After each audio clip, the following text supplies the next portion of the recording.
You're teasing him. The hell? Toothless! Why are you over there? Actually, no. Screw you, right? Screw you. Is he gonna bring out the statue? Yeah. Oh yeah, that. Screw you. That's so cool. Screw you.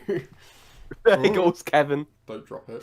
You know what? In that case... Mine can move its jaw up and down and fold its wings. Yeah, but I can remove him off his pedestal and I can hold him. He's my little pet Toothless. Look at him. Mine can drop and it won't break. Yeah? Instantly. Well, his tail is massive. Look at his tail fins, they're gigantic. I can pose his wings and feet. This is the wrong box. Yeah, but he's proportionally accurate. Mine comes with a hiccup. Mine comes with a hidden world stand. Mine has a saddle for Thomas to ride. Okay, you beat me. You beat me. He has a saddle for literally me. Because I am Thomas the Tank Engine. Because I was named I would get my Toothless out, but it's literally buried in boxes underneath my bed. What? We don't have that kind of time. Why is he... Actually, okay, that's never mind. I'm not doing the podcast anymore. Not right? too idea. I completely forgot about him. Oh. Hey, the Screw you. Funko version. I'm getting mine out. Bigger fan than you. I got the 2 pop vinyls. Look at them. Actually, there's like many. Why is mine paler than yours? I don't know. Nah. Is yours covered in more dust than mine? Oh, hang on. That'll be a yes. Kevin is on the move. Kevin's on the hunt. Okay. He's found his prey. No! He destroyed Thomas. I mean, TikTok, we're 5 minutes in. Are we actually recording this? Yeah. Oh! Hello everybody! In Dom601, Ron Victory here, and here I am joined by... Other way. Henry Bourne! Also you go. joined by... I forgot to ask which way am I looking. Yeah, It's the same every time. it isn't on my screen. Okay. Joined by... Me. Hello, me. What's your last name, me? Me too. Me too. Well, Indominus, would you like to tell us what we're doing here? Here we are, talking about Season 5 of Camp Cretaceous. Oh no, Deji's... Not Deji. Deji? What the hell is his... What the hell? Kenji. Kenji, there we go. I forgot his first letter. That guy's dad turned up. Yes. Oh, yeah, okay. This isn't gonna work. These guys are in the way. And wasn't he evil, wasn't he? Who would Actually have thought murdered Thomas and Toothless. No. Don't worry. He's fine. He's fine. Ow, he's spiky on the top.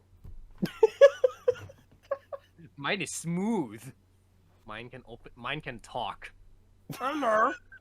Talking Toothless. We're gonna... I'm joining the podcast now. Anyways, So, initial thoughts? it's good. Bro, the Netherlands doesn't have Camp Cretaceous? What are you looking at? It's the longest series with 12 episodes. Yes. Yes. Granted, you probably could have. Some episodes are like, you forget they exist or something. Yeah, no, sorry, I had to bring it up because I have to, like, at least read the synopsis so I can remember what happened. Because not gonna lie, personally for me, the first half just sort of felt like an extension to Season 4, so it was a bit samey. Yeah, honestly, a bit the same. I was gonna say, it's not really a bad or a good thing, it was just... there. The way I see it, Season 4 and Season 5 is like a Part 1, Part 2 situation. A point to back this up is that in every single other season, there's always a time jump in between. Mm-hmm. But this is the first ever season where we actually have the show taking up directly after the previous one ends. Mm. Kenji's dad, what do you think? Okay, I actually like him. Do you mean like him as a villain, or just like him as in like him? Or do you As a like him villain. like him? Right. Because I'll fully admit, for the first 3 episodes, I was like, this guy might not be that half bad. For me, it was just. I mean, I liked him. He served his purpose. He was all right, but not gonna lie. I mean, we literally predicted all of this in like season 3 when we first saw the teasers towards Kenji's dad. Technically, Indominus teased it, and I mean, actually, that gives me an idea. Okay, so this season is basically the season where Indominus is right about everything. Mm-hmm. Everything he's ever predicted or foreshadowed came true. The compies. Compy? Yes. The compies actually kill for once? I have been calling that since season 2. Have you? Not to mention the Berries Grimm all dying. Oh. Did? Oh, sorry. I just had a flashback to what happens in this season. Like, Which one's the green one called again? Limbo. Oh no, Grimm. Grimm's the alpha. Limbo is the one in this season, and Chaos is the lava berry. Limbo. Did she really die? Because like we never see her again after that scene, so we can assume she just gets ragdoll around like a Gmod thing. Okay, we're getting off topic. We just completely derailed from the first episode and talked about the last episode. By the way, everyone, if it wasn't obvious by now, spoilers. Oh yeah. But you Wait, probably knew spoilers? that already. So Nothosaurus, what do you got to say? It was buff. It looks like it's been working out at the gym. Basically, it skipped going to the dentist to hit the gym. It appears twice. It has 2 episodes. I have some questions about it. Okay, so I do have some questions about it.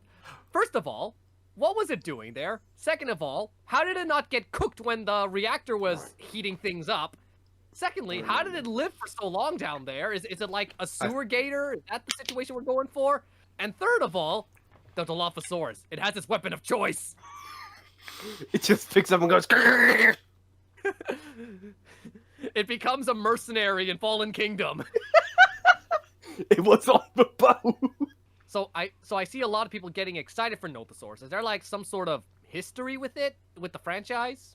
No, I do believe this is its first appearance. But the thing is, I'm unsure if it's a dinosaur or not. It's not. Oh, I well, there you go. I think it's a Triassic pre-dinosaur or something. I don't know. Right. Just if you, I bet you, if we just go down to the comments, you'll see Fang. He's listed a whole paragraph on Nothosaurus. Okay, so as for how the Nodosaurus got down there, Nothosaurus. You're saying Nodosaurus. I'll comment on that later. As for how it got down there, they do show a eggshell, so we can presume that it hatched down there and somehow survived. eating But how? air. Eating feces. Mmm. Okay, I do have actually, that brings up a question. Are sewer gators actually a thing? In certain countries, I believe. Do they, like, live down there, or do they just occasionally visit? How do you spell sewer? Gators. Teenage Mutant Ninja Gators. Are sewer alligators real? Teenage Mutant Ninja Gators. Trumping all myths, however, I'm reading correctly, ignore me. In the fact that alligators wouldn't survive long in sewers, in a 1982 interview with the New York Times, sewer... That's a long time ago. Sewer guru...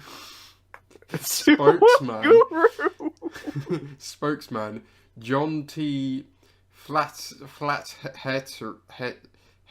said, Oh, you couldn't read the whole paragraph. I could cite you many Just head down to the comments, we'll see Fang has listed a whole paragraph on sewer gators. local reasons why the sewer system is not a fit habitat for an alligator. Okay, I got the theory. Nothosaurus doesn't live down there. That place is its gym.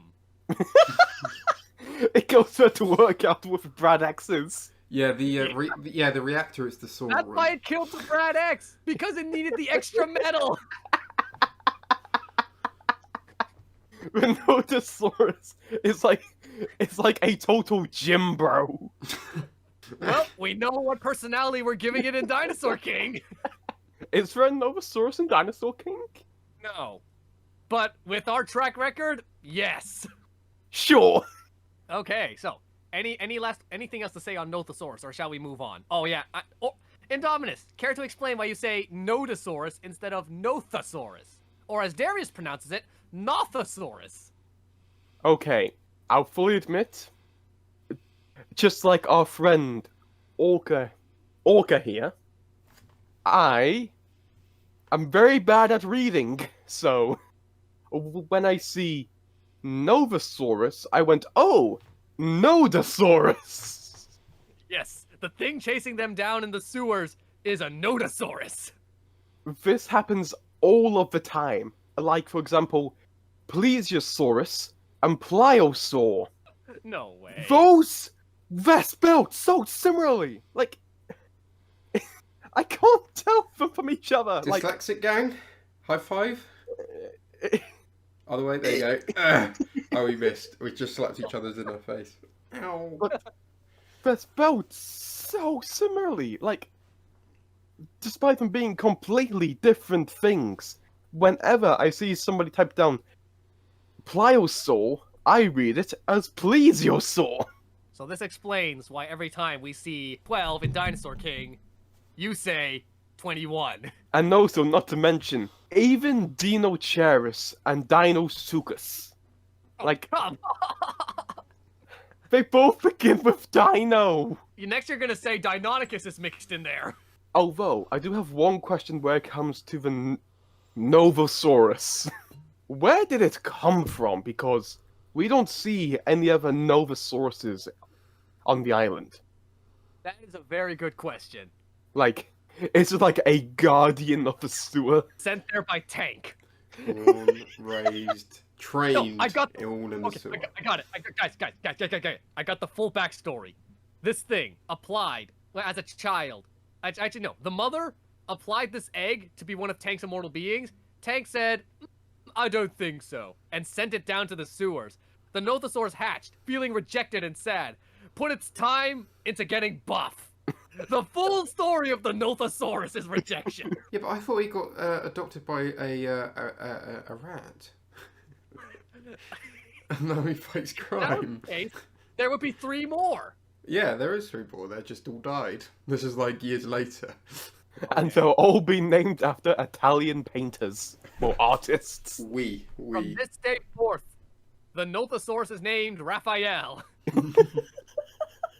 Kind of going off topic here, but like, not too long ago, I actually watched the Michael Bay Teen Ninja Turtle movie. You poor soul. I actually really enjoyed it. Oh. Like, it does have a lot of problems with it, but Michael Bay's sense of humor does fit the Turtles a lot more than the Transformers. Also, okay, but back to the Nothosaurus. So I think that's where I come to my biggest complaint with this season is the lack of new species. Ooh, There's only the Nothosaurus. Like in this season, I was really hoping to see some other new things. Like I know that Dinosuchus or Sarcosuchus was like planned at some point. Was it? At least I think, or maybe that was just Swerve being an idiot as usual. Maybe. Or, But then I also know. Okay, so I got a story here. So before I watched Dominion, someone leaked. It was a different language, but someone looked at Mattel's future toy list. Maybe it wasn't official or anything, but there was like a list for Bumpy and a few other things, and then upon that list was Woolly Mammoth. Oh. And I thought, am I finally gonna get my Woolly Mammoth? And I didn't. 0 out of 10. Worst season ever. No Woolly Mammoth. Denied again. Well, speak of the devil, I think it was... I watched a interview with the showrunner, I believe, and it was by Swerve, I think, but he said they did originally plan a mammoth in the winter biome, but they didn't have the budget. Another thing, I was hoping for more saber teeth. At least one more, since it got robbed last season. Absolutely robbed. What happened to it? It died. Did it? It Yeah. showed up. And The Spino ate it. Oh. Yes, and I mean, it didn't just eat it. It censored ate it. That just made me so mad. Like, that could have been one of the coolest scenes in the whole show, and they denied it from us. Well, there we go. he was so angry, he just vibrated so fast into nothingness. He just vanished. Yeah, like the Flash. Mr. Tennis Ball is out of commission. Thomas the Tank Engine has to take over now. Is that your British accent? Yes, it's terrible. Indominus hates it. It grates his ears. It's like putting the cheese grater to your ears. But don't worry, you're gonna hear this for the rest of the Oh no! I ate him like the Nothosaurus ate the Dilophosaurus. I know so. No, wait, that's wrong. Nothosaurus didn't eat the Dilophosaurus. This is now my weapon of choice. Okay, I'm going to so just attach it like turrets. as I mentioned the Brad X's earlier, I'll fully admit I found them quite intimidating this season. Like the opening shot of them in the fog, with their eyes just glowing. Like, that's legitimately intimidating. I kind of got a bit bored of them. Really? Yeah, I don't know. Like, I don't know if it was just because of my mood or something, but when I was watching, I was like, kind of over that robot stuff, to be honest. And I was like, I kind of wasn't feeling it, to be honest. It didn't really feel very Jurassic. Right. I don't know. That's what a lot of people say. But, you know, I think compared to how the rest of the fandom perceives them, I think we are just okay with them. Yeah. Like, we don't hate them, and Indominus think they're comedic gold. Oh, That's yeah. about it. Like in season 4, it's ha funny robot men. But in season 5, I found them legitimately intimidating. And then Brooklyn simply says, I'm in, and they all die.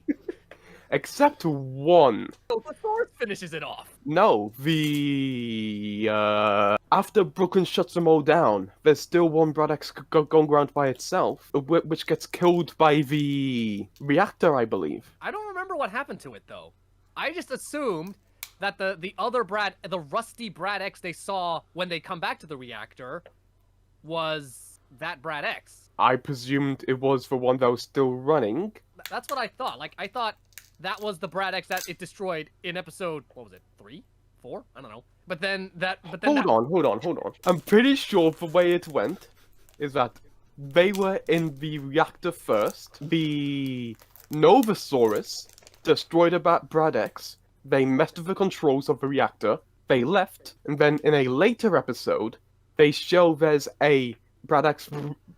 They show there's a Brad X running independently, which then gets melted by the reactor when they try to fix it. I don't remember that. I don't remember any Brad X's melting. Off screen. Oh, did it say repairing reactor? No, but I presumed that, it was running by itself for no reason. So I presumed, it's probably still running so it can fix the reactor. Well, I guess we'll never really know what happened to that Brad X. But I will say, the shot of him turning around the corner and seeing the Brad X melted would make a killer FNAF meme. Also, it wasn't the kids who messed with the controls of the reactor. It was the Nothus, like, the Brad X was going to kill the kids, and then Raphael jumped on the back of the Brad X, and then it started shooting wildly, and it shot the reactor. Right. So it was Raphael. He destroyed the reactor. No, sorry, she. It's a she. Oh no, so just on about the reactor one more time. I was expecting it to go off again after they quote-unquote solved it. Because when they see the reactor is like erupting, you can see that there's like 3 different parts of the bar. There's like one that's blank, which is bad. There's one that is light blue, which is fine. And then there's the lowest part of the bar, which is bright blue, which is good. But we only ever see Brooklyn get the reactor down to the second one. So I presumed that the reactor was still messed up and it was going to go off again. Okay, so here's a question. Do you think that reactor is what woke up Mount Sibo? You carry on. I'm just gonna... Oh no, hang on. Never mind, it's good. I had a bit of a close call. I accidentally dropped my cloak and it was going to spray everywhere. What? And you're still gonna open it in front of your computer? It's fine. Look, I have an intelligence, the equivalent intelligence of the, what was it, Nodosaurus, whatever he was? Raphael. The Raphael, yeah. He's very intelligent. So, you know, we're much alike. Also, back on the topic of Raphael, the kids just... Okay, I just want to mention the elevator scene. Like, what the... Why was it, like, in every other episode, it goes rocket speed. In this episode, it's going snail speed. Is it though? But yeah, but they had to have that moment. It just feels like it's going way slower than it usually does. And also, just keep in mind that it's not surrounded by water anymore. And even then, it just woke up from being put to sleep by poisonous gas. I think we could cut the Novosaurus some slack here. Wasn't that the elevator ride where Yaz. Thingy was gonna confess her feelings to Yeah. Sammy? Then Raphael woke up. Yaz and Sammy. I finally learned her name. All it took was her dying in season 3. I couldn't even remember her name after that. Oh, so it just took her being gay. Mm. Yes. So, I guess we're moving on to that next. I don't know, yeah. Like, Like, my one thought throughout when that's happened is just, ha, gay! Honestly, that's just what I deranged to. I mean, I guess it's nice. I just felt like it was a matter of time before they decide to do that. Because it's Yeah. like, yeah. After rewatching like season 1 to 3, because I didn't have the time to watch season 4 again, they feel like they're the only real couple in Jurassic that actually has chemistry. Because they have le build-up. Yes. What? And so that's why I'd say I prefer them over Kenji and Brooklyn, because Oh, it just, definitely. Oh, that God. just... Hang on.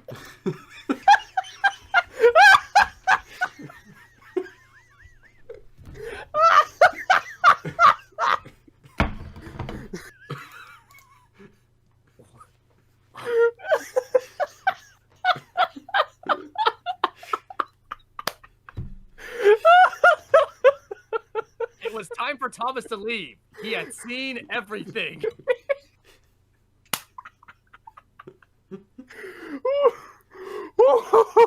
I did tell them to start knocking on my door. Now I'm debating whether or not to leave that in the podcast or not.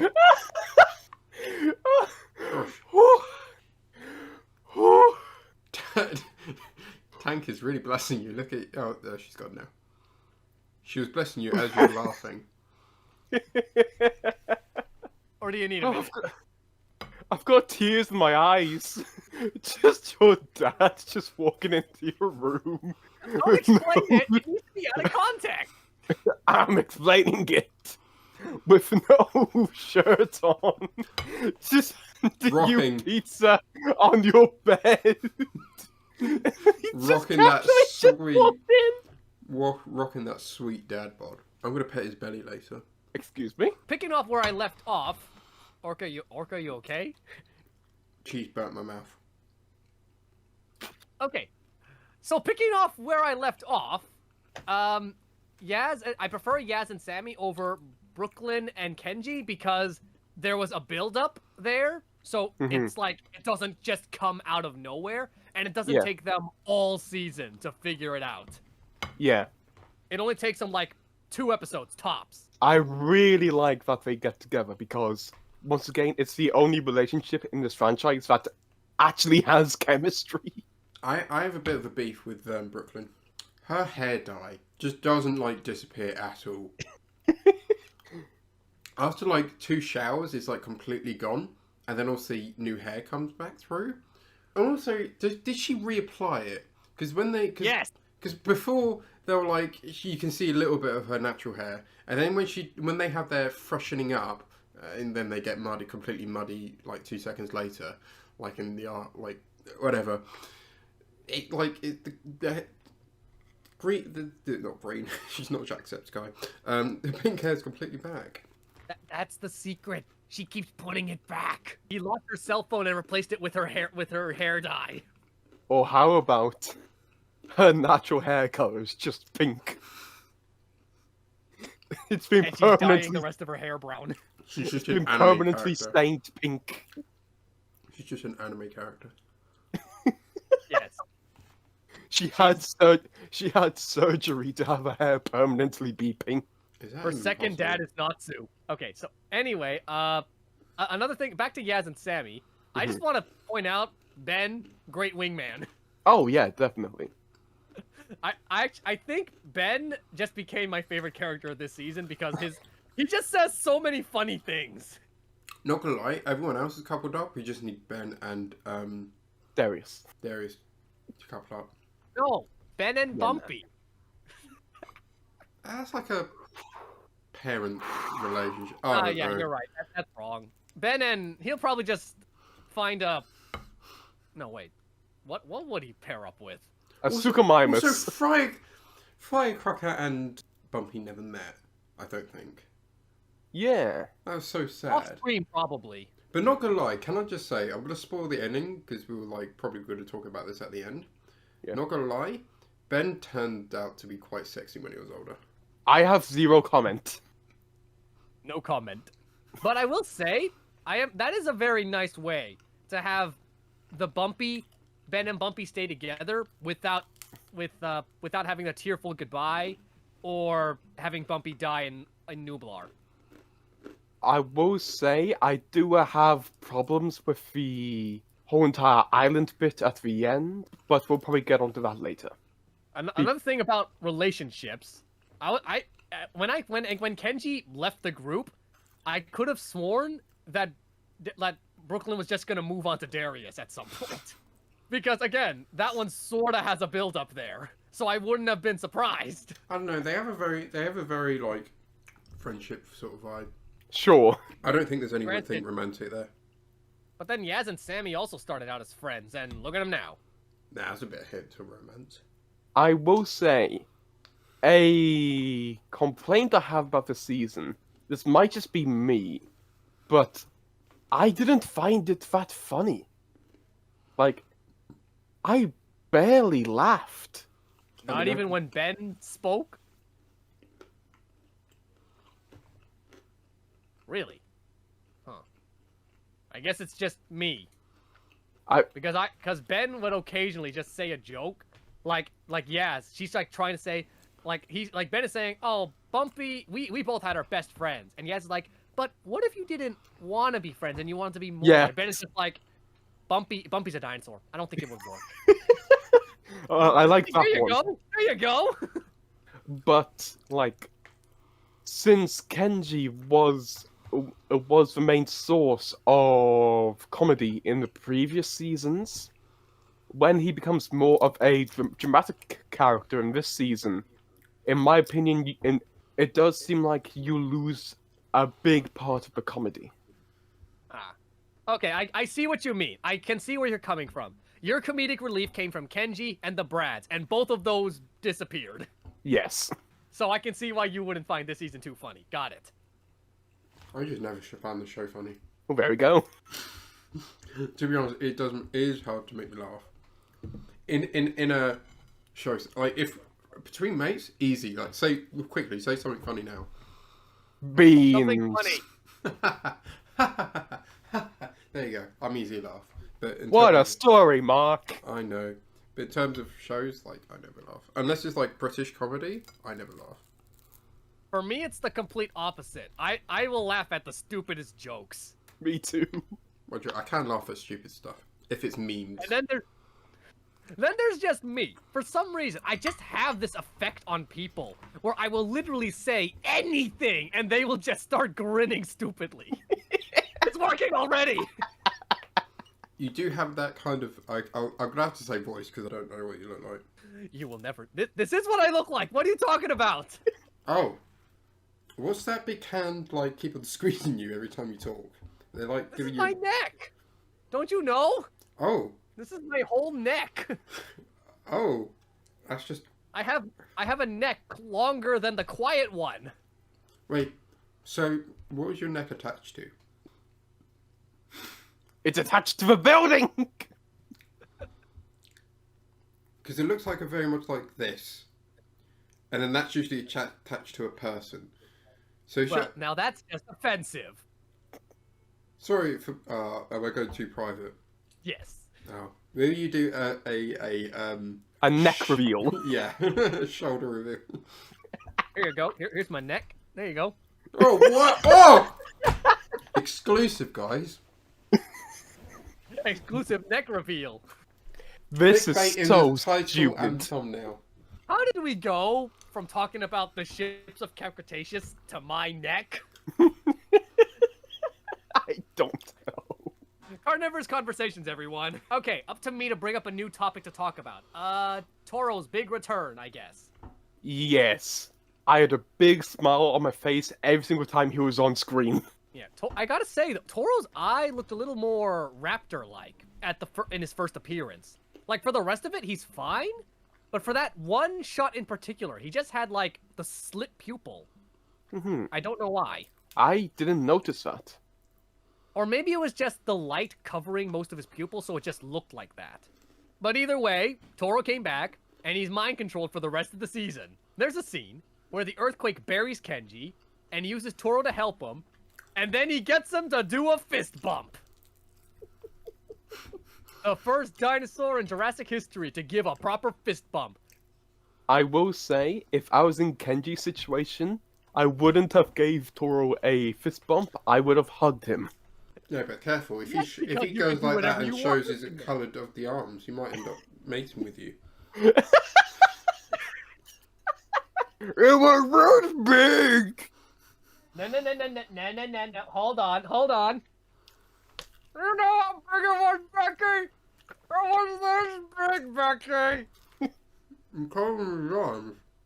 I am just so happy with how that repaint turned out, and I'm so happy that they made a Carnotaur that size, because it just fits in scale so perfectly with all my others. Too bad you won't really get the chance to paint a Terry and Spiny just due to how big they are. Yes. Also because I am not going to grab another T-Rex and Spinosaurus. I am perfectly satisfied with the ones I have. Yeah. And I can guarantee my parents would flip a coffee table if they see me buying 2 more of them. Anyway, back to Toro. Anything else to say? Okay. This is more behind the scenes kind of thing. I do believe it was from the same interview that Swerve did with the showrunner. But apparently, originally, the writers were trying to figure out a way to turn Toro into Demon. They were trying to figure out a way to try and make Toro, like, lose one of his horns to make him the demon we see in Fallen Kingdom and Dominion. So you're telling me that when I was looking at my brother's tablet, and he had a video recommended how this Carnotaur is Toro, and I'm like, nah, that's just Swerve being dumb. And then, you're telling me that was real? It was originally supposed to be, yes. But then they went, okay, we can't really do this. Mainly because of the continuity. Because the show ends with Toro on Manticorp Island, and we see Demon in the Lockwood Manor in Fallen Kingdom, which was on Nublar. Well, Demon came from Nublar. So Swerve was clickbaiting again. I also just, can I just say, right, this is off topic, this is more about Mattel, but can I just say, it's like, the people of Dominion, they went out of their way to make this Carnotaur Easter egg. Like, it's a really nice Easter egg, because it's like, to a person watching, this like, oh cool, a Carnotaur. But to a Jurassic enthusiast, oh hey, it's that toy I grew up with. But then Mattel, they made that toy, and it looks nothing like it. It's like very lazily painted, and the material's not very good either. Until I painted it over, now it feels nice. Take that out of context, why don't you? I'm waiting for my light. Leave me, Tank! She's trying to bless you. Now Brontikins has returned. Oh, That's right. Everyone, go to Indominus'. Well, you're already on Indominus' channel now. The last episode's on their way. We were talking about Toro. Is there anything else to say? I just like how, at the very end, like, Toro is still mind-controlled, And then when that guy, his controller is dying to the Velociraptor, Toro is just standing there because he can't do anything. Mm-hmm. And then later on, we get this nice little moment. Kenji frees Toro, and Toro just shakes it off, and then just continues like nothing happened. Mm-hmm. Good boy, Toro. Yeah, good boy, Toro. I'm still caught up on that Toro and Demon thing, because it's like they're two completely they look completely different. I mean, yeah, I guess it's not like Chaos where she just looks like every other Baryonyx. I mean, granted, Toro does look like every other Carnotaurus. He did. But then Demon doesn't look like the other Carnotaur. So it's like, how did they turn Toro into Demon? Do we know where Demon came from? They came from Nublar. Did he? But then it wasn't like a hatch dino. No. Raised. It came from Nublar. It lived through the fall of Fallen King. It lived through the fall of Jurassic World, I believe. And from there, life happened to it. And then it got stole from the island, and then Lockwood Manor, and then it's in Malta in Dominion. But then it was never actually shown in Lockwood Manor, was it? You can see it through a few shots. Oh. Ooh. Then yeah. I like that. That's a pretty clever Easter egg. Not like most Easter eggs where it's like, in your face, remember this is from that movie. It's more subtle. That works for fans and just regular watchers. We'll get to that eventually. I will say, though, that Camp Cretaceous Easter eggs are handled very well, though. Because most of the time, I don't recognize it. Mm-hmm. Like when they mentioned Hammond's death from the book in Season 3. Yeah, that's probably my favorite Easter egg by far, because it's just so cleverly placed. And so cleverly utilized. Does Orca have any comments on this? Finally, eggs. I have nothing else to add, so I'm just gonna say me. I'm gonna go for the big Dominion connection.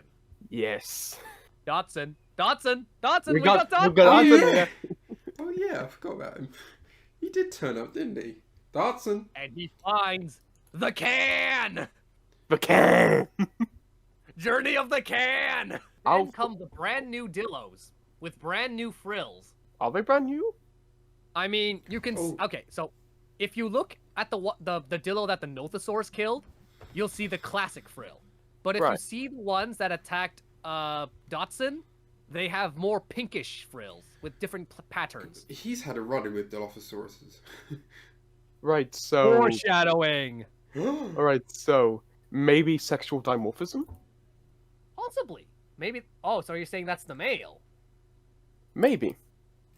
I was just thinking they're, like, just brand new Dillos. Can I just, like, say, like, these Dillos actually acted a bit more like how they probably would compared to Dominion? Like, they actually, like, spat from a distance instead of, like, walk right up to the enemy, frill for, like, 5 minutes, and then spat. Sorry, it's like, it really bugs me, like, they have a ability to projectile. They have a projectile, and they never, like, use it. They're the snipers! This is why I'm always waiting for someone to pick up a Dilophosaurus and use it like a gun. they just use the dinos like a sniper rifle. Yeah, the thrills is at the end. Use that as the scope to line up the shot. Indoraptor and Velociraptors? No. Mind-controlled dinosaurs? No. Dilophosaurus gun? Yes. That's how you weaponize a dinosaur. I'll fully admit, I wasn't expecting Dodson.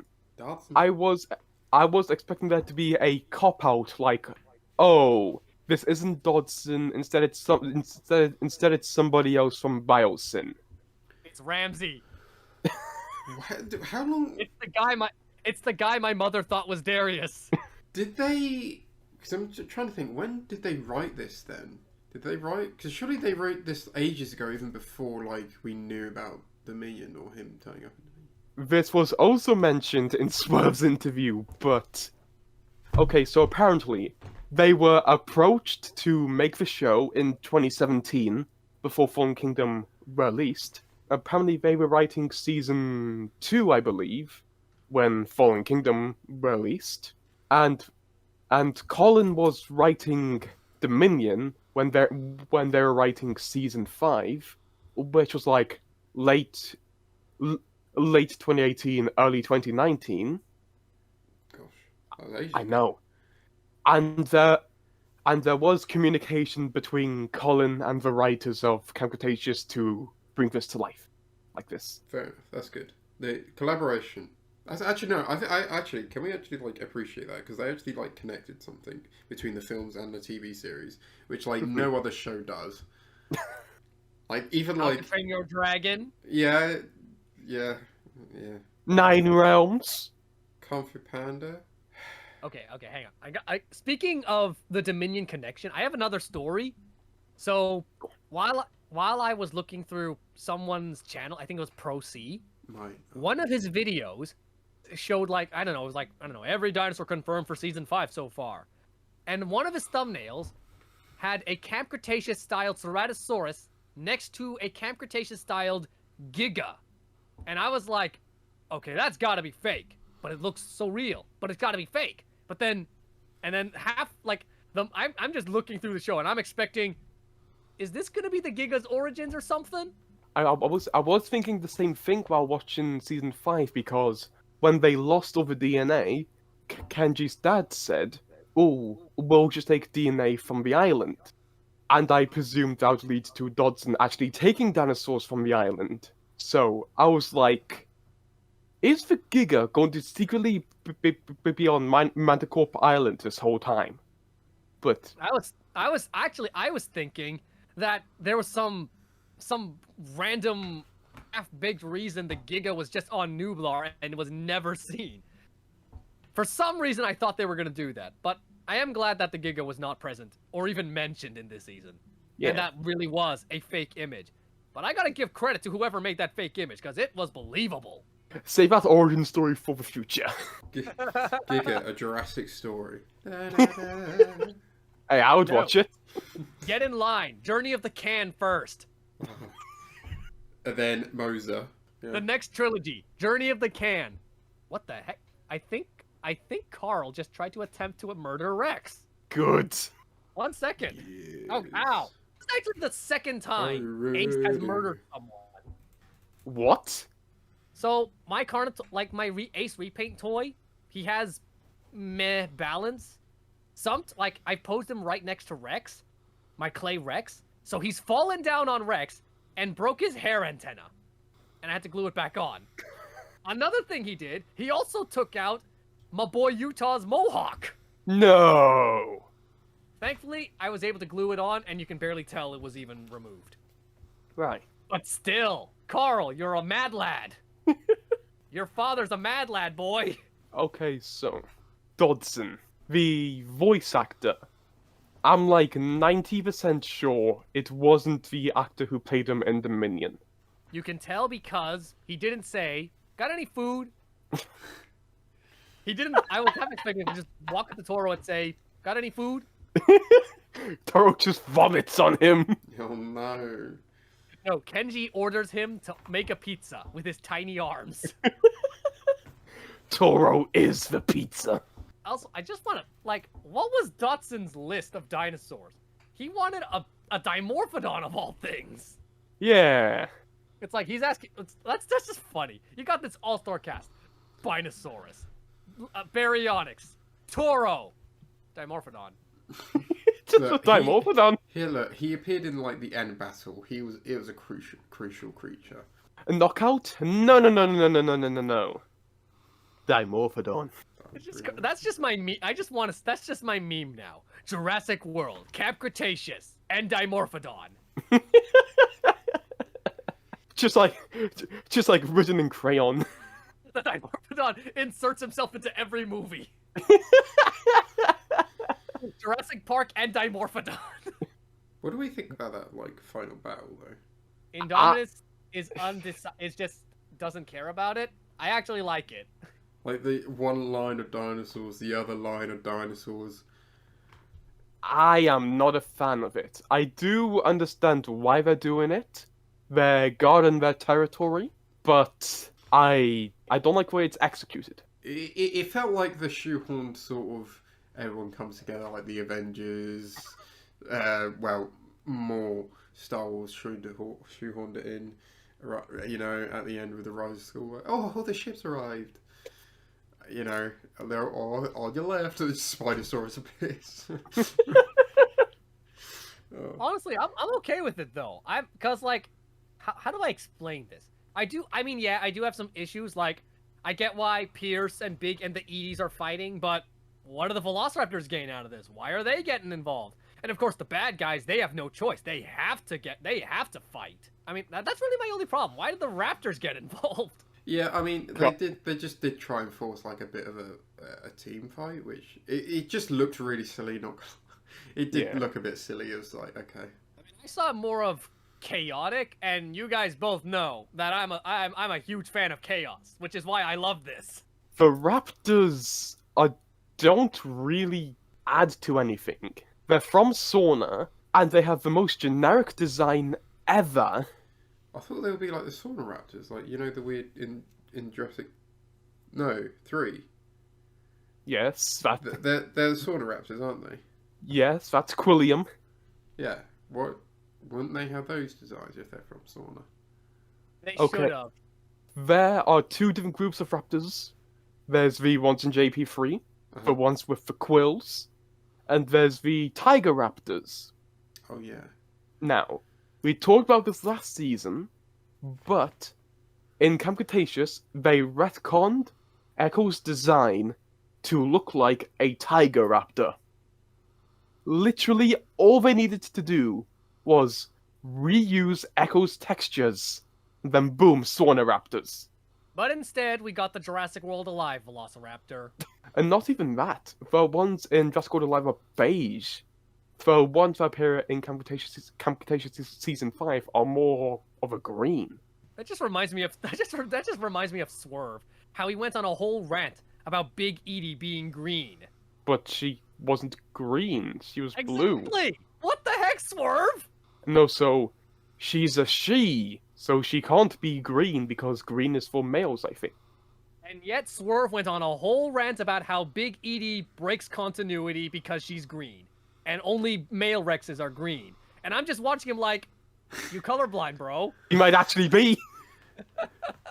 Okay, but back to the final battle. So, okay, so yeah, I like it. You guys think it's cheesy, but what about the very last part of the battle?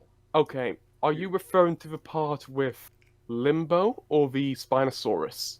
The part where they all just team up on Little E.T. Oh. Are you okay?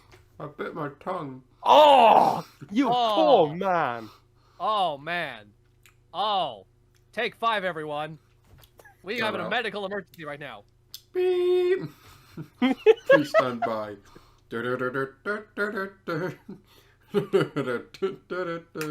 And we're back. Hello. And welcome back to this episode of Camp Cretaceous Review. This is a mess. Let me just recap the final battle, like the battle of that last minute of fighting. Okay, so then Mr. Khan brings out the Master Controller and controls all the dinosaurs to team up on Little Edie, and Little Edie gets absolutely bodied. The Spino slaps her, the Dimorphodon just distracts her, and then Toro full-on tackles her. And then they're about to they're just all roaring munition, and then Big Edie comes out, attacks the one dinosaur who didn't attack Little Edie, swings her around like a ragdoll, and yeets her off into the 9th dimension. She just picked him up, just shook him. she just picked him up by his neck and just shook him. Isn't it like Not the neck, the body. She was the girl from Finding Nemo with the fish in the bag. I just realised. Baryonyx. So what happened there? My first time watching, it happened so fast that I had to watch the episode again before I realized Limbo was dead. Is she though? Because I only watched the episode once, but But that's the way I interpreted it. Was that little Edie just picked her up, shook her, then just chucked her. Big Edie. You know what I mean. That was such a what's his name? Vsauce moment then. She died. Or was she? Dude. But it's like, yeah, you could say, or was she? But it's like, could you? It's just like in the VR game, like the VR short with Blue, they show Rexy just headbutts a berry and it's dead. Yeah, but that's live action. But then this is it's like, full on, it's a T-Rex, the world's strongest bite.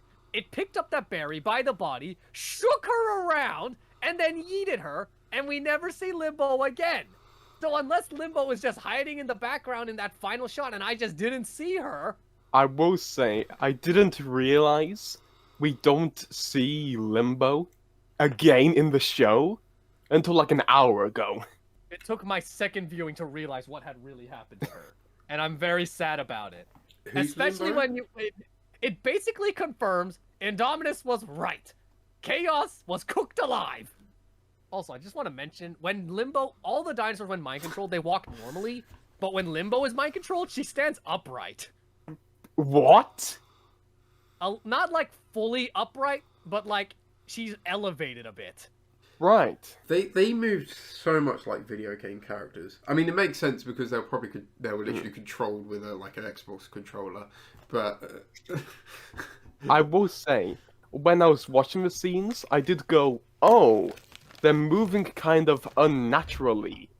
And then I went, oh, that's probably the point. like, how do we haven't actually discussed this, but how do we feel about that weird mind control thing? I'm fine with it. Honestly, same. My main problem with it is the presentation of it. With it being gone, little video game controllers. Yeah, and they're doing actions like PS5 controllers. yeah. What's that game? with The the X is to dinosaur jump. There's lots of games with dinosaur fighting, Zane. The Jurassic Park one with the Spinosaurus that moves around like a raptor. Jurassic Park Warpath. There it is. This is basically Jurassic Park Warpath, the season. Okay, so we move on to the Spino. In the fight specifically. Yes. Because, like, the Spino grabs Big E.T. by her neck, chomps down, and then we have, like, a close-up shot, like, of Big E.T.'s face, of, like, her face going... Like, neck break moment. I'm dying moment. That was a killing blow moment. And they even have this whole scene where the Spino just drops her down and then just steps on her, does this little victory roll. Hold on. Hey, I cut out. I couldn't hear you. Where did you cut out from? Did you notice? Not really. Okay. You know what? You tell the story for once. Okay. You recap it. Unless you missed a detail and I just have to rush in and correct you or something. You know what? I think I should recap it. I've never recapped anything in before. Actually, yeah. Let's have Orca. Well, go on recap then. it. Let's have Orca recap the most epic moments in the season. What Okay, happened? so You're gonna have to recap it for me, so then I can recap it because I don't remember. yeah, no, we aren't doing that. Honestly, I No, have a peanut brain. I can never remember anything. Like I literally just watched it earlier this week, and I forget everything. He had to go and pick up his brother. Just stop the recording and we'll continue. No. I'll remove it. So then all I have to do is pick him up from the SkyTrain. There's Right. Do you call it SkyTrain there, or do you call it something else? There's a sky. There's a train in the sky. Okay, A so monorail? You probably have subways, because all the trains are underground. You mean the metro? London Underground, London Underground. Our trains aren't underground. They're they have bridges above the streets. Oh. Yeah. No, So we don't just have call them sky trains here. That's dead clever. Not for us, because UK is way too small for that. Yeah. I mean, we do have trains on bridges, but they're very few and far between. Probably, well, they're on bridges of old Victorian bridges when they were built in Victorian times when there was space. Also, Anyways, I'm orange. it's the annoying orange. We have Okay, we have so- all the component. We have all the components of annoying orange. We got we have the orange color, the circle, and the bad jokes. At least I'm not the bad jokes. Because I would have been sweating profusely. He's Says the man who created Fault Ripper Fat One. Spinosaurus, it destroys Big E.T. in a fight. And So, Big Edie just dies. I wish I wish they actually let the Spinosaurus kill a T-Rex again. But actually, okay. So what happens afterwards is oh, Kevin, no! Don't tap all the buttons. He is typing. Oh, what's this saying? Send the message. A message from Kevin, if you will. Oh, Kevin, let me type. Kevin, let me send your message. It's just W. Ah, what literature? Students will be Win. studying that for generations. Oh, he's producing a whole novel series here. Here's another one. Oh, now that he really extended the novel there. I'm wondering how it's going to conclude. I wish they would make a film adaptation of this. That would be great. Of Kevin. Of Kevin Kevin's typing. literature, the fine art. Okay, so I wish they actually let the Spinosaurus kill Big E.T. Yeah, because immediately next up, well, not immediately, like sometime, Big Edie just comes back and kicks the Spino's butt. What I gotta say about that, Kevin, what are you doing? Oh, he's thinking of jumping again. Hang on, one moment. I think at this point you should just let He's Kevin- dead. His neck has been ripped off. He's moving. He's been beheaded. A new one! I've grown a new one! I thought you'd just been beheaded then. I was so worried. The biology of the tennis ball is unexplainable. It's like a That's what lizard. I'm saying. You can temporarily lose your tail, but it's your Yeah. neck. My problem, like, I'm okay with them leaving Big Edie alive, even though, okay, so on one hand, it would have been stronger if they had killed Big Edie and Little Edie got revenge. But at the same time, I can understand with the first time they had the Spinosaurus kill a T-Rex, that wouldn't have ended well. Even though, this time around, the T-Rex was killed off more tastefully, and not just as Jack Horner's excuse to use his BS scavenger T-Rex reasoning. Mhm. This was actually done tastefully, because we knew this T-Rex, it put up a fight, and the Spinosaurus we actually had a moment for when it died. Not just, oh, don't love this instead. I do understand why they left Big E.T. alive. Because if it was just Little E.T. fighting the Spinosaurus, Little E.T. would have died. Yes. But at the same time, if you're going to have your T-Rex live, you gotta tell us why it lived. In the last scene, it was dying. Its neck was crunched. And it was just dead. Just lying there, heavily breathing, almost dead. And then just comes back like nothing. Like, you can't do that. You gotta explain how it got up. Well, what it did is it put one leg down and then another leg down, and then it used its muscles in those legs to lift up. And don't forget its tiny little arms. I think those arms have a lot of muscle, don't they? Yeah. Uh-huh. What isn't From it? what I understand. Isn't it a theory that they actually use those arms to like help lift them up or something? Like lift their body up while they sit down. That's probably it. One thing I gotta say about that fight, like, my cousin, when she came over to watch, I think it's like press up. when she sees Big Edie die, she just gasps. She goes, and then later on, when she goes, when the T-Rex comes to fight the Spino, she's like, yeah, Little Edie get revenge. But then Darius says, Big Edie, and she's like, what? What?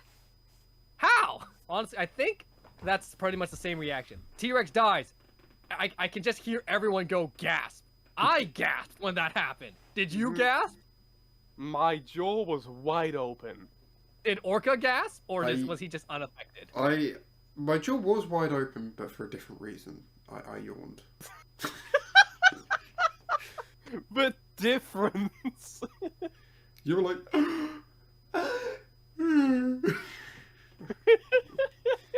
It clearly demonstrates that the Spinosaurus is capable of taking on one T-Rex solo. But it can't take on two. I just love that. It just, like, the moment it wakes up from mind control and it gets flipped over, it just looks at the two T-Rexes like, nah, fam, I'm out. This isn't in my job description. My job says 1 T-Rex per day. 2? Nah, I'm out. I don't get paid enough for this. My only complaint about the fight is that they didn't wear boxing gloves.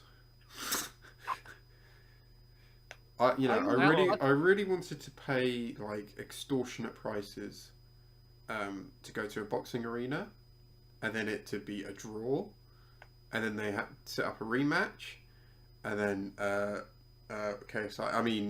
T-Rex wins. I love how we just like keep on taking these somewhat normal animals, and just like turning every single one of them into like a DK character. Do it. We shall turn all of them into DK characters. No, we already have enough. We're gonna end up with like a fighting game at the end of this. We're both like We'll do it. both T-Rexes just having like tiny boxing gloves, and then the I forgot what it's called, the buff dino from earlier. Novosaurus. Yeah, and the Nodosaurus with like Raphael. bench weights. The Raphael bench weights. The Nothosaurus's intro animation is it just bench weight? It's just deadlifting. It's just deadlifting multiple Brad X's. The Dilophosaurus turns into a gun. The Dilophosaurus isn't a character; it's a weapon. It's a craftable item.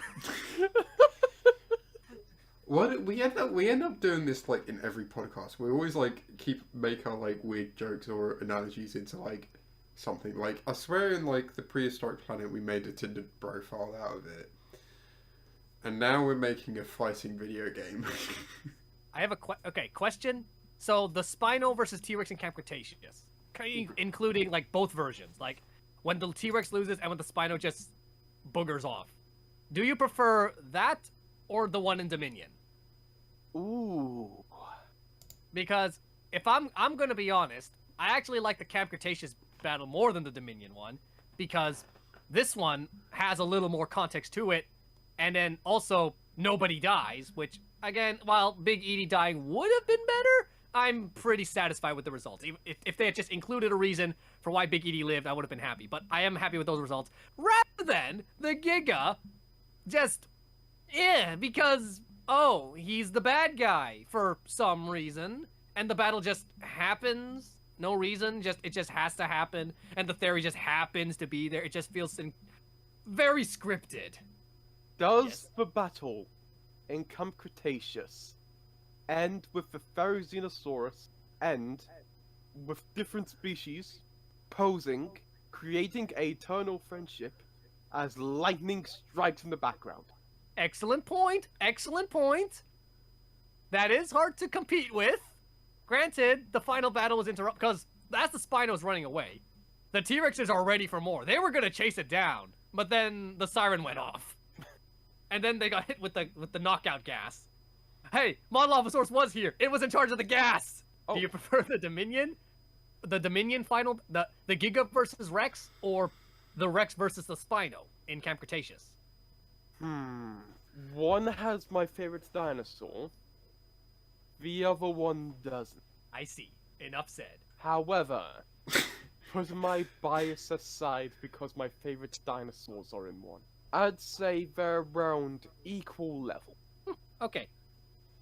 Interesting. Orca? Hello? I'm looking right. Yes. What do you think? Versus T-Rex or Giga versus T-Rex? Which one did you prefer? Probably the Spino versus T-Rex. Right. Because it was a bit more of a fight. because the one in Dominion, or how I remembered from my first viewing, felt like it was over really quickly, or we didn't see much of the fight because like half the time we were like looking at the characters going like, oh, fight over us. Ah. How have we gotten this far without talking about the investors? Because they died. They all died. Bloody Mr. Gold. I did not like the investors. I do like that they are basically what the public thinks of dinosaurs. They just think of dinosaurs. They just think of dinosaurs as nothing but mindless killing machines and nothing else. I liked that, but beyond that, they were just complete cartoons. Yeah, I mean, I sort of just they were just there. I mean, they serve a point because money, but or I guess motivation for Kenji's dad. Also, actually, sorry, I have to say this right. Kenji's dad is not staying in jail. Oh yeah, definitely. Because if we've learned anything in this society, in this world, if you're rich, You don't go to jail. basically, he's fine. Oh yeah. He's probably like setting up his next scam or something. Equal series. Actually, to be honest, would you actually? I know I'm probably jumping ahead, but would you mind a sequel series? One maybe yeah, set definitely. between Fallen Kingdom and Dominion. I would love that. Okay, we'll probably get onto this later because sooner or later we'll probably wrap up us actually talking about the season. But like, I'm unsure what time period it should take place in. Back to the investors. Back onto the investors, where one of the investors climbs up onto the Spinosaurus. Yes, the Spinosaurus lifts him up with their hand and just somebody rides the Spinosaurus. Oh, I that was forgot such an about arc. that. That was such an arc moment. Arc moment. I was like, da, da, da, da, da, da, da, da, da, da. And even then, with the controllers and then controlling the dinosaurs like that, I swear they were just playing Ark in real life. Maybe that's the game they were playing in the VR headset. Here's a very important question though. If that technology existed in real life, where you could control the dinosaurs like that, would you do it? Yes. I would ride. No! Oh wait, no. I just realized no, I wouldn't. No. No.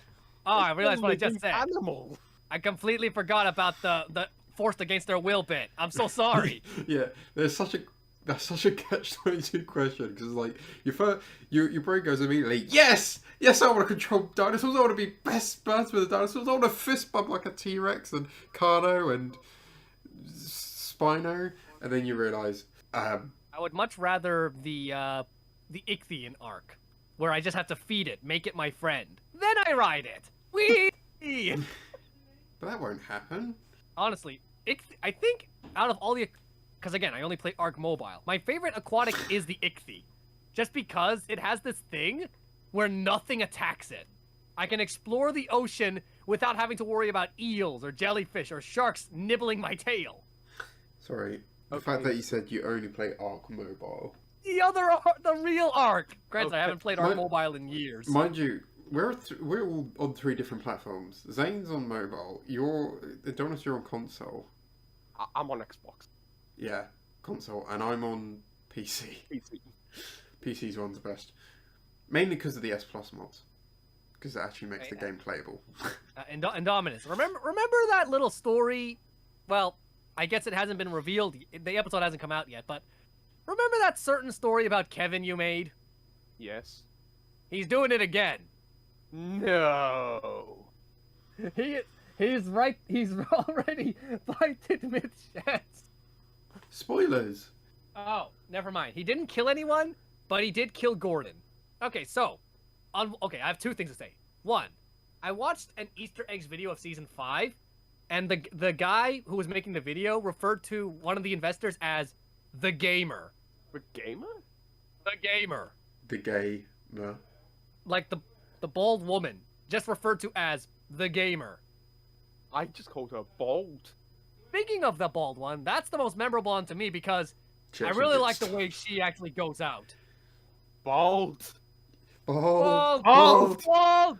Yeah, Bald. you know, compies are like attracted to shiny things, right? They saw her bald head and thought, yeah, that's why she died to compies. Usually, compies leaves everyone else alone. Genius. Attracted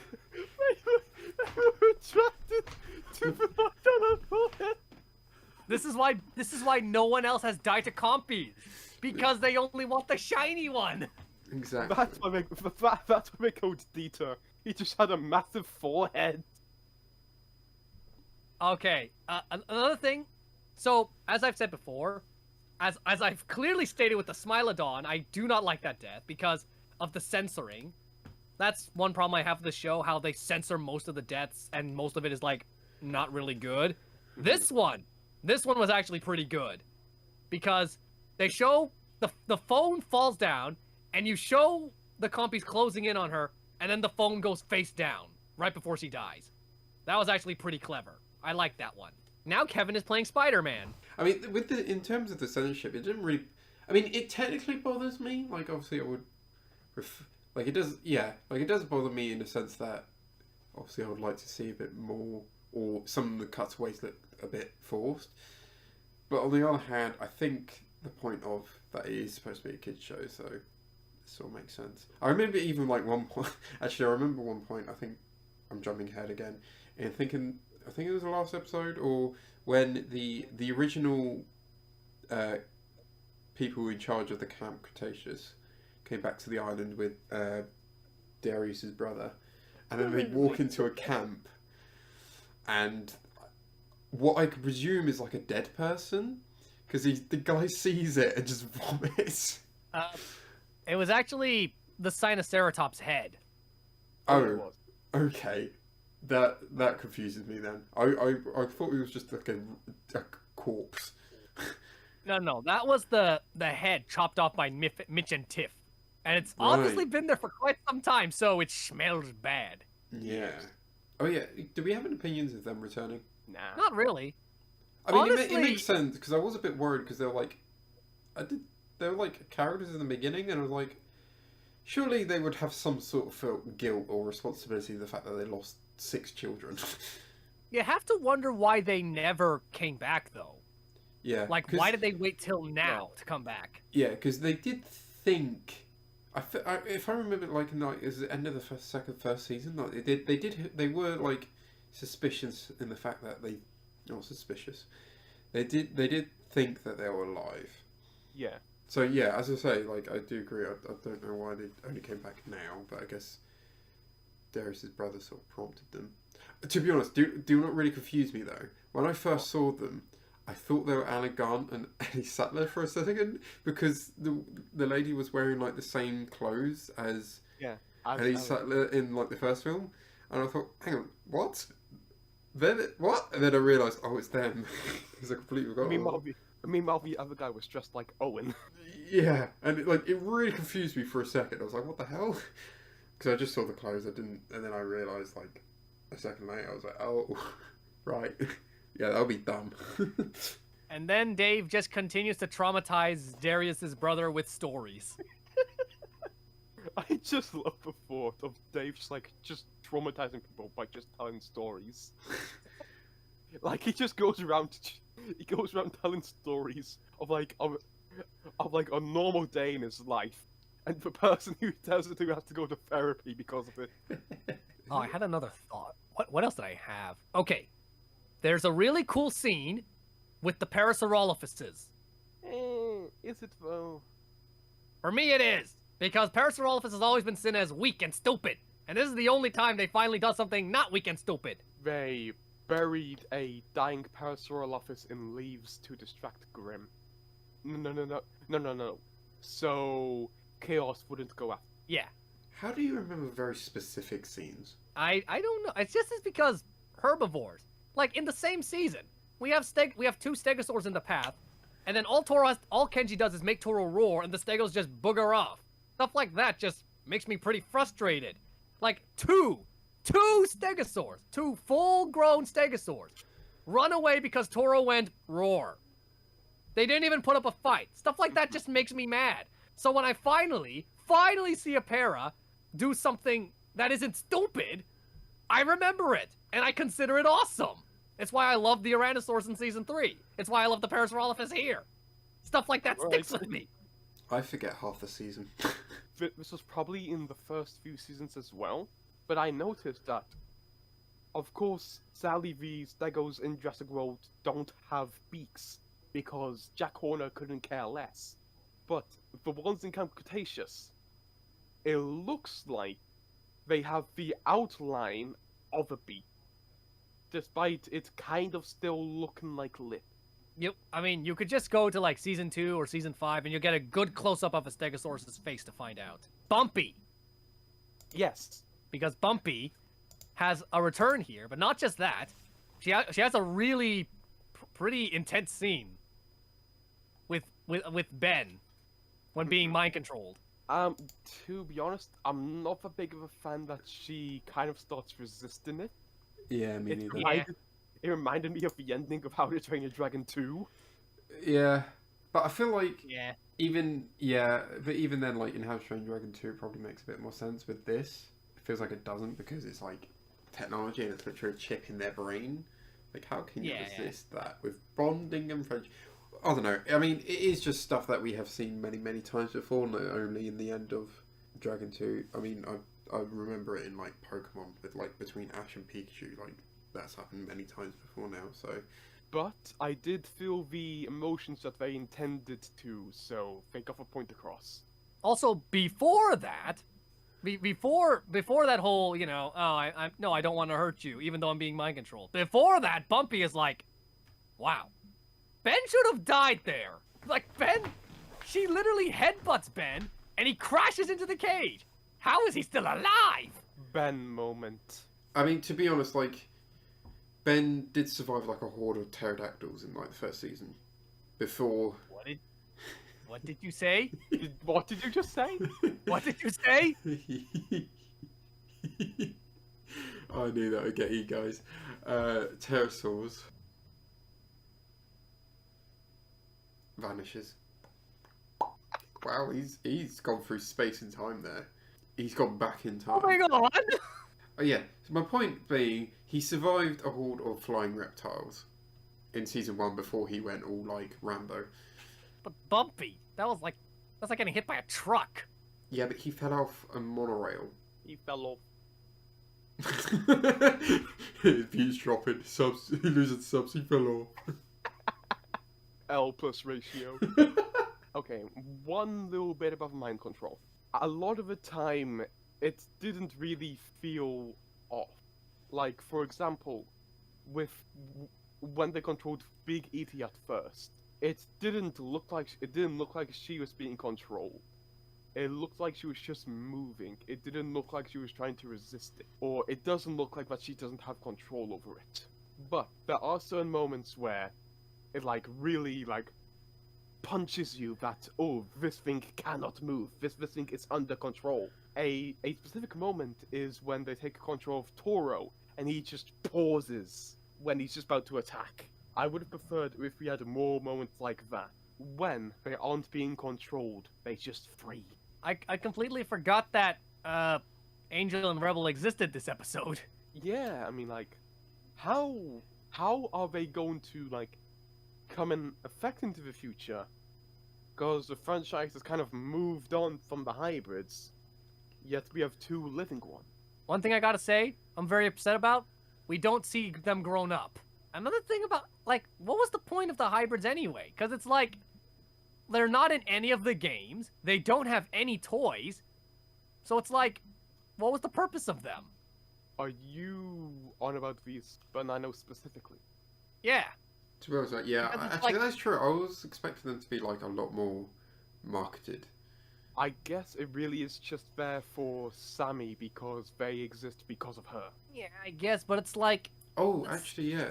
Speaking a bit more about Sammy, I guess it's about... I don't know, did we expand upon Kenji's dad about the stuff that he's actually done? Because he bought Sammy's ranch. Yeah, the reason why I was like, oh, this guy might not be that half bad, was how he like, at first he seemed to treat people around him decently, and my thought was, oh, he's a decent person, but he doesn't like treat the dinosaurs well. But then, Not he gonna revealed lie, himself. it would have been more surprising if he was just nice.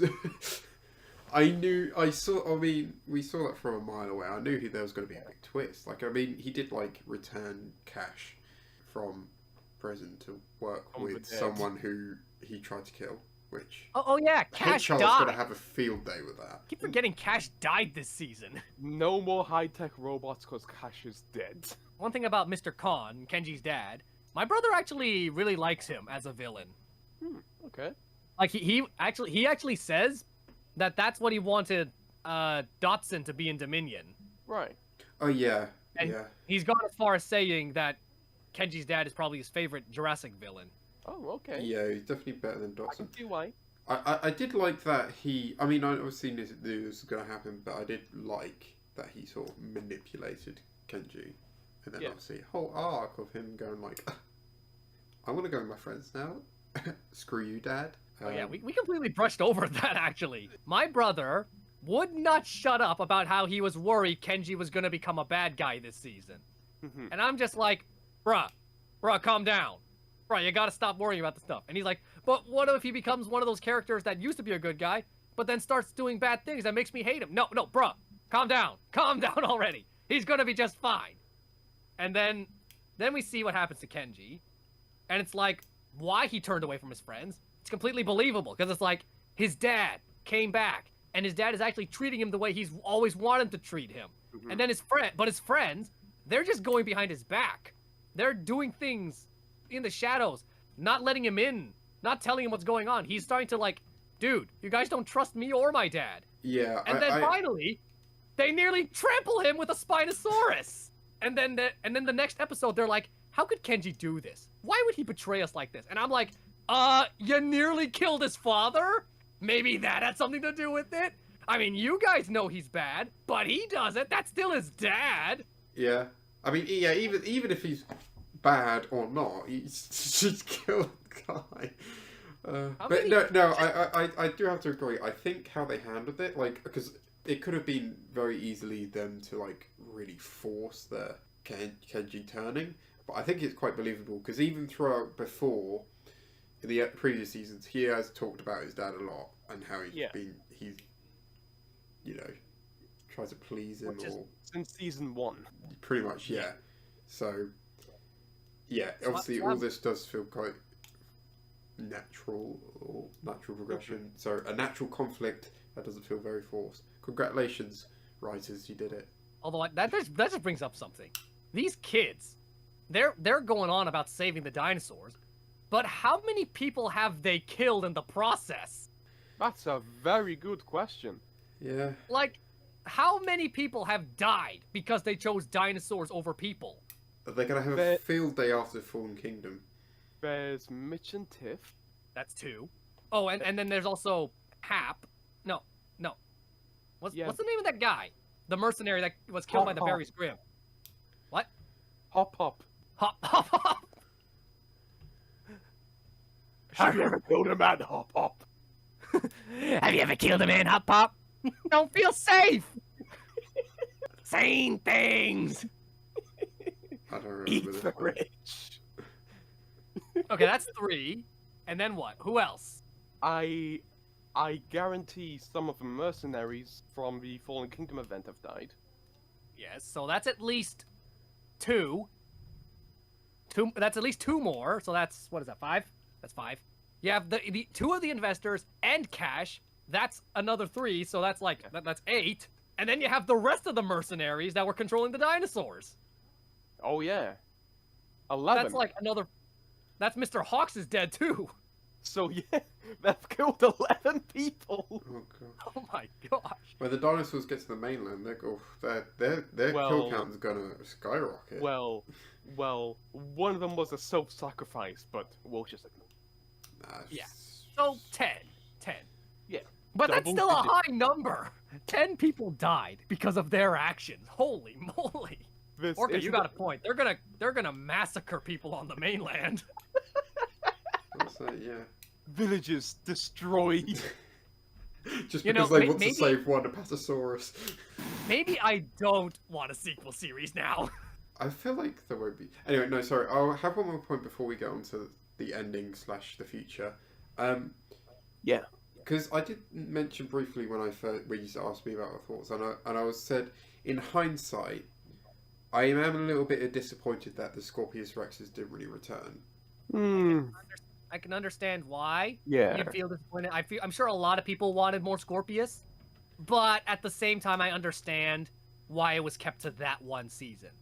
Yeah. Instead of just like it just feels bring a bit, it back. It feels a bit weird because it's like the main dinosaur, you know, the one that got translated into all the games, and I don't know. It just feels a bit like underutilized. Like it felt like when they killed them off, it felt like they were gonna come back into a later season. But I mean, I guess maybe that's just because everyone was thinking, oh, they're not really dead, or was it on that boat? No, it was a combi. And then, oh, are they going to come back? And then they just never. And it's like, and then when you really think about it as a season whole, it feels a bit disappointing because it's like, I think it would have been maybe a little bit more of a climactic battle if they were involved. But on the other hand, how do you shoehorn in Scorpius Rex into Manticore? Yeah, that's one thing I really like about this show is their restraint to not just force in specific dinosaurs into every episode. Like, I said this about season 1, I'm really glad they did not show Rexy once. Oh yeah. And then Blue also just only has one cameo. Technically, no. Did and they then show Rexy this season? Rexy did not appear this season either, at all. Oh. Rexy, There was only the 80s. did she only appear in the prologue to the? He appeared in season 2 and season 3, except season 3 was only the prologue, yes. Yeah, the prologue from Kingdom. I think that's the last we see of Rexy the whole show. Oh. In the prologue. Props to them for, like, not forcing in dinosaurs where it wouldn't belong. Which, at the same time, does go against my complaint of them not forcing in a woolly mammoth. But I'm still really sad about that. Yeah, also I'm glad they didn't really do much with Blue either, because I was like... Yeah. Blue actually did something this season. She lured everyone to the Dillos. True. That was good. Freedom choice! That was good. And then they just blamed. I thought, I'll fully admit, I'm not a big fan of how Dodson just stumbles across the can. yeah. He just comes across it. He just comes across it in the mud, and they don't even see the jeep that Nedry was in. Maybe this area, but seeing how there's a whole path there, maybe this was a path that was cleared out for like the rest of the park, maybe, or maybe I'm just getting the locations wrong. Oh yeah, there's a whole. No, it would have been buried so far. Yeah. It would have been like, oh, there it is. It would have been like a good dig, probably. But in the original film, didn't it not get covered? Yeah, it was in mud. Yeah. Exactly. Yeah, that probably would have solidified it. It would have been completely buried. Not just a like, oh, what's that? You two think about not having the Scorpius Rexes back in again. I'm fine not having them because there's already like quite a fair bit in this season, True. and also you would need to like try and find a way to like force the Scorpius Rex into the season. My take on it, it's sort of like how people wanted the Indominus to come back, and they kept coming up with excuses like it didn't die, the Mosasaurus didn't really eat it, or it's part cuttlefish, so it has gills, it survived. So it's like, that's the way I see it. And ironically, after Jurassic World, I tried to believe all of those. Yeah. We all did. But Pretty sure we all wanted to believe it. It sort of made a lot more sense because that was the final of the film, whereas this was like halfway through a series for the Scorpius Rexes. I guess the only natural ways they could have integrated it was by having one of them still be alive, or by having them clone a clone on Manticore Island. Yeah, Have honestly, another they could have fridge. done... I love refrigerators. So I'm really back What that are we video. doing, guys? Why are we calling it the Scorpius Rex? That's not its real name. It's the fridge. Frigosaurus. Sorry. I love refrigerators. Oh, I such a that's a big like- classic meme. I don't know why it's not more popular, not gonna lie. Oh, it's a prominent meme on this channel. I love refrigerators. One thing I just realized though, the drone, like a lot of things actually come full circle here. Like Yeah. the signal they sent out in season 2, it's finally mentioned here. What happened to it? What was that signal received? It was actually Brooklyn, in a quick line of dialogue, explains that it was Manticore that found the signal, but they ignored it. Right. Another thing I found is like the drone the Scorpius attacks and breaks, they actually use it again. Yeah. So yeah, a lot of things come full circle. So That's good. Good book ending. That's good because I mean I didn't know all this because I should rewatch the show to be honest because I think I rewatched the first 3 seasons when I was sick. Binge watch the whole season, the whole show. Watch it all in 1 hour. You can only watch 3 episodes unless you watch them Defy like speed and time. Unless you watch them at like 10 times speed. Oh, episode 1, 2, 3. Oh wow. Scorpius Reactor. As I was saying, another way they could have brought back the Scorpius Rex is if they were clever and wrote ahead. They could have had like, you know, the thing on the boat. Everyone thought it was a baby Scorpius. They could have done that, and then just had it like throughout. Like it sneaks off the island. It sneaks onto Manticore Island, and every now and then we catch glimpses of it in the background. Yeah, and then it rains havoc on Manticore, and then Manticore crashes. Because it feels like surely Manticore would be a little bit more of a thing. Because wouldn't it be its main rival to Biosyn or something? Because surely even though Thingy gets put in jail, surely the actual company was there. Like anyway, I need to. But as we've seen, Biosyn buys the tech from Manticorp. Yes, because so they're partners. Yes, because they Biosyn doesn't actually receive the mind control chip. Yeah, exactly. So I'm wondering, that's why a sequel series would be pretty cool, so we can see how that all happened. What probably happened is that Dodson, saw the mind control tech, he was unable to obtain it. So, instead he went to his own scientists and be like, do this! If you don't do what I say, I'll punch a chair. Got any food? And then they did their best. Can we talk about the prologue thing, the last 5 minutes? Because I really like them. I do really like the ending. I like it. So wait, so is Darius giving a speech? This is giving a TED talk. This is how the Nublar 6. This is how he survived Nublar. I also really like how we each... I'm kind of surprised Sammy's entire family didn't show up at the docks. Because she mentioned she has a big family. So I was expecting the entire family to just tackle her. They would have crowded the docks. Every The turns out entire everyone dock there would was... have been her family. Like, I get... maybe it's like a private thing, only one of each parent, but it's like, surely, both of Brooklyn's dads would be there, right? Actually, so out of all the opportunities for them to get home on their own, do you think this way was the best? So they had getting there by raft, being shipped home by Manticore, or being brought back by the original Cretaceous leader people. I don't know who to call them.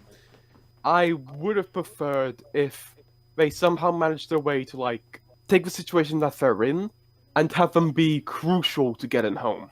Yeah. Because to me it really feels like that at any point, as soon as the boat arrived, they could have just they could have just jumped on and left, without them really being involved with the actual rescue. Yeah, I find it funny. The last couple of seasons, they completely ditched the idea of just going home. I mean, obviously they did mention it a few times, but they're like, do we want to go home? Actually, no. Let's do some meddling. Our meddling kids. They would have gotten away with it. That's where Yaz's character arc came in season 4, with her PTSD. I'm a little sad they didn't bring that back this season. They sort of just forgot about it. That was the thing that really made me like Yaz more than all the others, and then they just forget about it. They kind of drop a crucial plot point of Dr. Wu's information that chip. redemption. No, I'm not on about their redemption. Oh, Doctor Who's what? The memory stick that they're going to give to the Costa Rican government. Oh, wait. Oh, you mean like, oh, so like during season 3, right? Yeah, Where the kids took the laptop and stuff?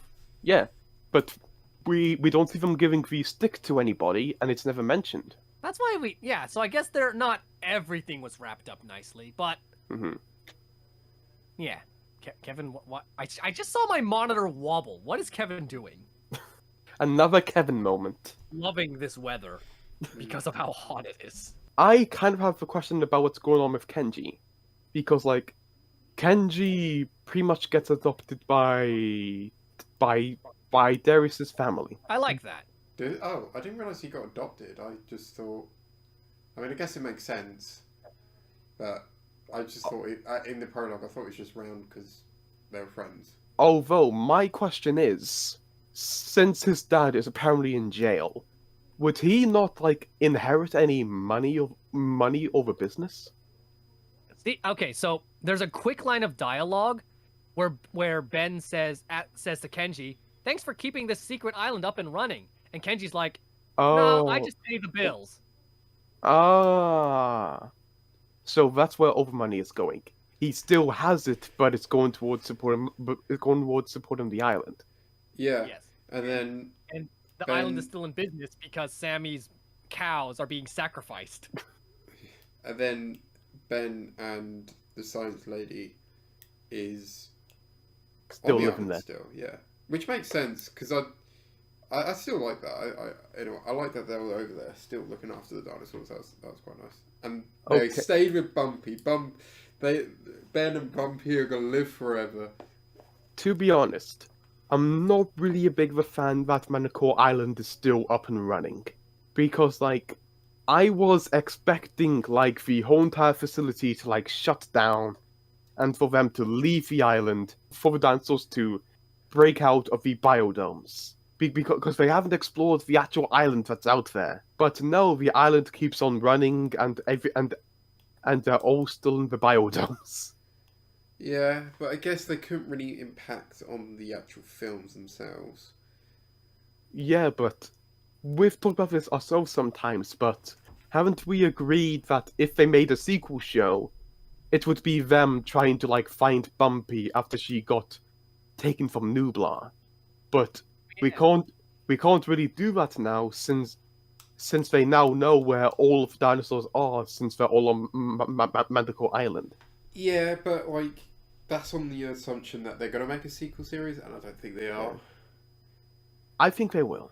Do They you? will, definitely, 100%. Oh, okay. Everyone Alright, thinks we're debating this now. Okay, so are we going to talk about the actual epilogue before sequel shows? yes. Let's finish the epilogue first. Well, Yeah. what else happened in the epilogue? Okay, let's see. Yasmina visited Texas and is going to one of their colleges there, and really grew out her hair. Who Sammy looks exactly the same. She And didn't- as Orca mentioned before about Ben, had a glow up, not gonna lie. Kenji also he's got giving a- me like sort of Shaggy vibes. oh no, They put him in a No! green shirt. he's powerful enough already. He's just using 1% of his power. I still can't get over Ultra Instinct Shaggy is real in multiverses. They actually did it. They just need to get Ben a goatee and then a green shirt, and then you've literally got Shaggy. The important part of the epilogue is that Brooklyn mentions And that she's that she's investigating Lockwood Manor. Oh, But before this, you couldn't really, well, at least I couldn't tell if this took place before or after Fallen Kingdom. But then Brooklyn mentions Lockwood Manor, and then I was like, "Ooh, like this is the night that the dinosaurs escape into the world." And like, when I get really excited or nervous, certain parts of my body like uncontrollably start shaking. And like, after she mentioned Lockwood Manor, my foot just started shaking. okay. And then you kicked your bed. No. You kicked your dinosaurs. Nothing happened. You broke your foot. Oh. I was like, oh, this is the night. This is when dinosaurs get released into the world. It's like when you're scratching a good spot on your pet. You know, like you do it under the chin and then their feet start going. Is that the same thing for you? You hear Lockwood Manor. And then we have the ending shot of Darius looking out the window with a Brachiosaurus there. That was nice. To be fully honest, I would have preferred it if it was a Compsognathus. To be honest, fully honest, I would have preferred it if it was Rexy. Yeah, maybe. No, I like it. Brachiosaurus. Brachiosaurus chill. I'm fine with what we got. It's just that, previously to this, I'm pretty sure like Brachiosaurus wasn't on the boat. Yeah. But now there was one on the boat. Wasn't that like Well, the hey, whole sad scene of it? What about neither was Nazutoceratops, and here we are. However, I would have preferred it if it was Compsognathus because Compsognathus was the first dinosaur that Darius saw on Nublar. Ah, it's like poetry. It rhymes. Oh wait, no, this isn't Star Wars. Okay, I see where you're coming from now. You just reminded me of that really sad scene in the Brachiosaurus dying. I've seen chat. And then Camp Cretaceous made a joke out of it. Did they? How many times have Brachiosaurus died in Camp Cretaceous? Many. Yes. So now it's like, in Fallen Kingdom, everyone tears up. In Camp Cretaceous, oh, there goes another one. You're useless! Alright, Okay, so... One more random thing to say about the epilogue. Okay, a few things. I like the more grown-up version, like the new model, the new hair. What's the word? Everything. The new everything. Designs. The new everything that's going off the characters, except Brooklyn's hair. I don't like her new haircut. I don't like it. It looks weird. Well, yeah, she just shaved it. That's it. That's all I gotta say. I like everyone else's except Brooklyn's. Orca? I like Ben. I'm looking the wrong way. Epilogue? Thoughts? I like Ben. He had a glow up. I'm gonna make an AMV of Ben now. Oh, no. It's like Hiccup. No! No! Hiccup had a glow up. He was a bit of a scrawny nerd that no one liked, and then he had a glow up. Wee. Camp Cretaceous has finished. Dominion has been and gone. Yeah. This is the first time in like 7 years where we don't know what's going to happen. Gonna be fully honest, I had that feeling when Jurassic World ended, because it's like, I thought that was gonna be the last one. Okay. But like, from 2018 we'll say, for the last 4 years, we've pretty much known exactly what we're gonna get. But now, here we are again. Nothing. No new announcements yet, but this is like first time in like 4 years where we don't know what the future of the franchise is going to be. Yeah, honestly, like dinosaur YouTubers are gonna have like a bit of a rough time. They're gonna have much... I say that, but considering How to Train Dragon has ended and there's not really going to be a future of it other than like that show, so I'm in probably a bit more of a predicament. Sure. Honestly, I'm not too worried because it's like all these shows just keep making comebacks and sequels. No. I mean, I'm not worried because of course it's going to have a future.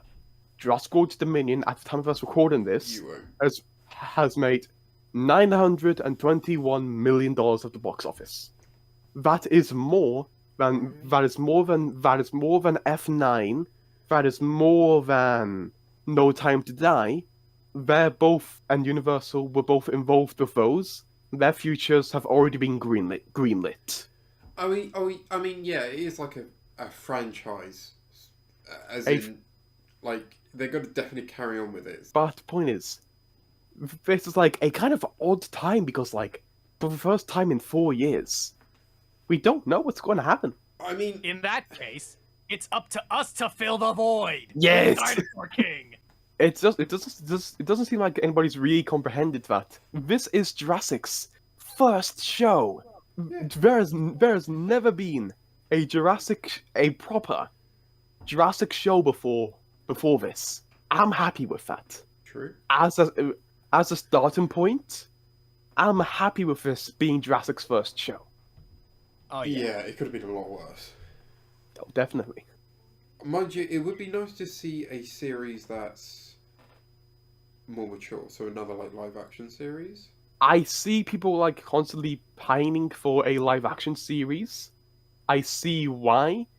I feel like this Franchise franchise is does. mainly a live action franchise. Yeah, I think it does look better as a live action thing. Hmm. Personally. But Star Yeah, Wars was but- also like live action thing, and then came Clone Wars, right? Yeah, and now there's tons of different animated shows. So we can expect a repeat. Yeah.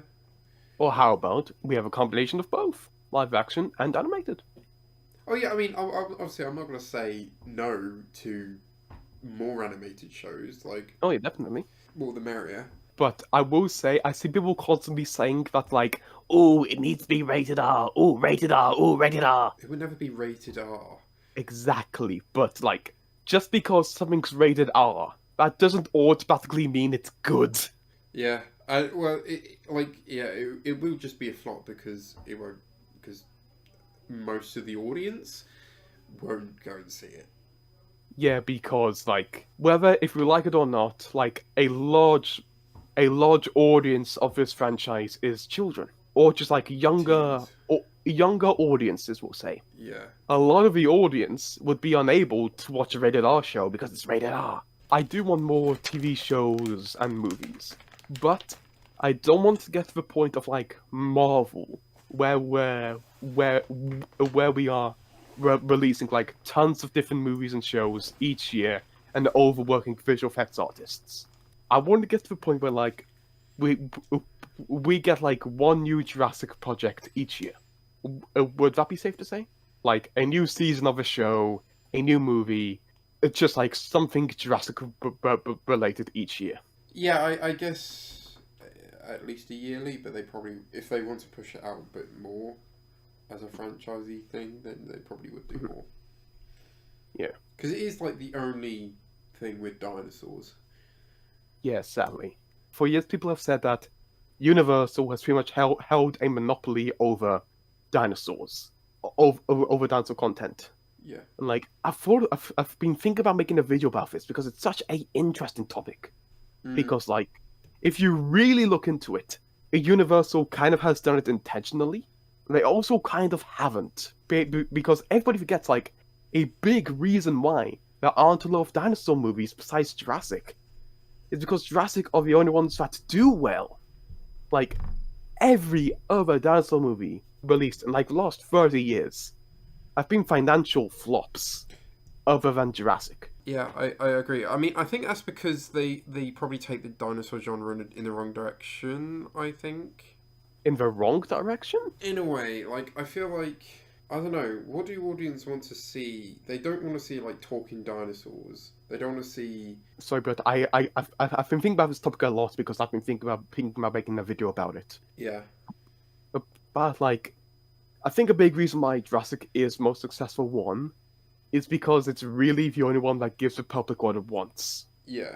As much as we love seeing dinosaurs as animals, that is not what the general public wants. Sadly, most of the general public just see dinosaurs as real-life monsters.